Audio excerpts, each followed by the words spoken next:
تموم شد.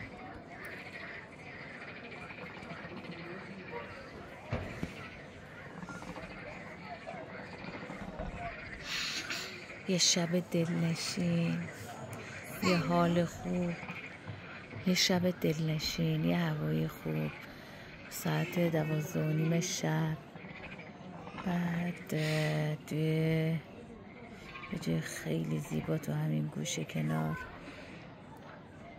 خیلی حال خوبیه، آرامش خاصی داره این کوه.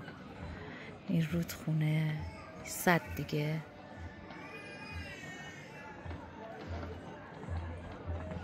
کردی میخونن.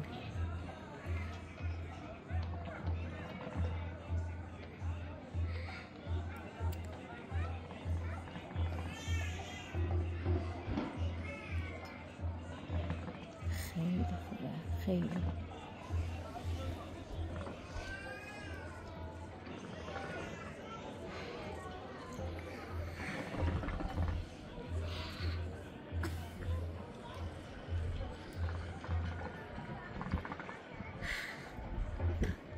تونله تو ورودی که اونورش حالت بیابونی و کوهه، تو دل کوه. یه دفعه وسط تونل میای داخل یه شهر کوچیکی میشی.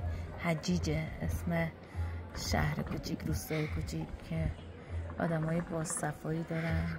جای گردشگری خوبی، خونه ها همه روی کوهه، تماما روی کوهه، خیلی قشنگه.